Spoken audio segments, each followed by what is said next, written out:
Assalamualaikum warahmatullahi wabarakatuh. Perkenalkan, nama saya Rabia Safitila Mantuh, mahasiswa Fakultas Usuluddin Adab dan Dakwah, Program Studi Sejarah Peradaban Islam. Baiklah teman-teman, pada kesempatan kali ini saya akan menjelaskan tentang salah satu dari tokoh Wali Songo, yaitu Sunan Bonang. Ya, Sunan Bonang lahir dengan nama Maulana Mahdum Ibrahim. Diperkirakan beliau lahir pada tahun 1465 Masehi. Beliau merupakan anak dari Raden Rahmat atau Sunan Ampel dan Nyai Ageng Manila, seorang putri dari Arya Teja, seorang Bupati Tuban. Menurut Babat Trisakti Majapahit dan Babat Cirebon, Sunan Bonang memiliki 4 orang saudara dari satu ibu, yaitu Nyai Patimah, Nyai Wilis, Nyai Taluki, dan Raden Qasim. Nah, Raden Qasim nantinya juga akan menjadi salah satu tokoh dari Wali Songo yang akan dikenal dengan nama Sunan Derajat. Nah, Sunan Bonang juga memiliki beberapa orang saudari dari lain ibu, yaitu diantaranya Dewi Murtosiah yang nantinya akan diperistri oleh Sunan Giri, dan Dewi Murtosimah yang nantinya juga akan diperistri oleh Raden Patah. Dalam segi bidang pendidikan dan pengembangan keilmuan, Sunan Bonang belajar pengetahuan dan ilmu agama langsung kepada ayahnya, yaitu Sunan Ampel.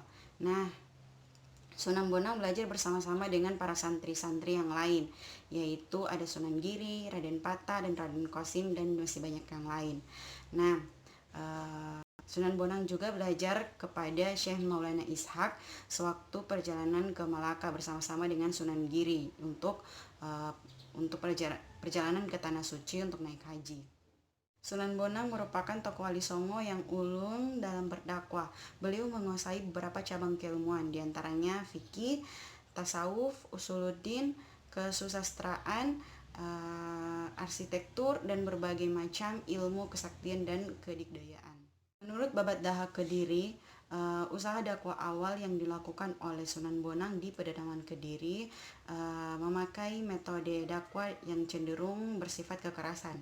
Dikisahkan beliau merusak arca yang dipuja oleh warga dan sampai mengubah aliran air sungai berantas, dan juga mengutuk penduduk di suatu desa gara-gara kesalahan satu orang saja. Sebagai akibat pendekatan dakwahnya yang keras itu, dikisahkan dalam Babat Daha Kediri, Sunan Bonang menghadapi resistensi dari masyarakat atau penduduk sekitar berupa perdebatan dan pertarungan fisik. Setelah kurang berhasil melakukan dakwah di Kediri, menurut Hikayat Hasanuddin, Sunan Bonang pergi ke Demak atas panggilan dari Pangeran Ratu untuk menjadi imam masjid Demak. Nah, Pangeran Ratu sendiri merupakan panggilan dari Raden Patah, yaitu kakak ipar dari Sunan Bonang.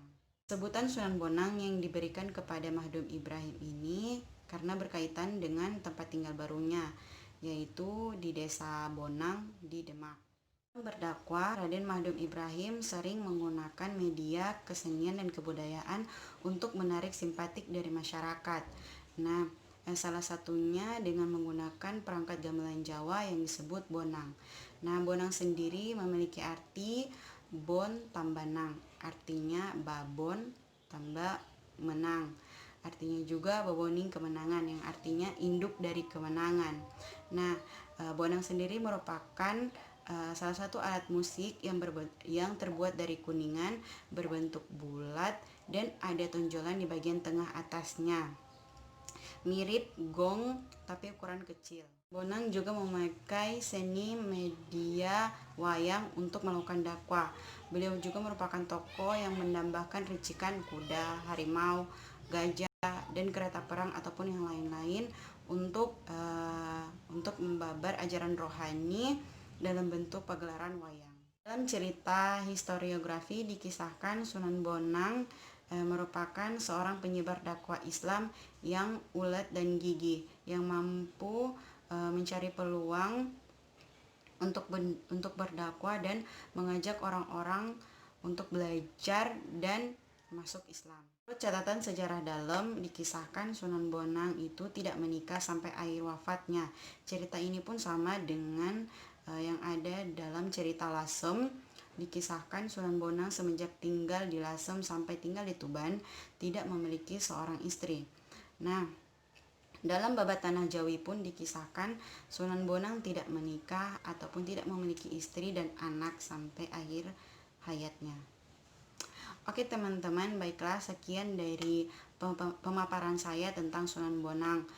Lebih dan kurangnya saya mohon maaf, tapi teman-teman sekalian bisa membacanya lengkap tentang cerita Sunan Bonang ini di dalam buku Atlas Wali Songo yang teman-teman bisa dapatkan di Gramedia ataupun di toko-toko online yang lain. Nah, saya mohon undur diri. Terima kasih atas perhatiannya. Wabillahi taufiq wal hidayah. Wassalamualaikum warahmatullahi wabarakatuh.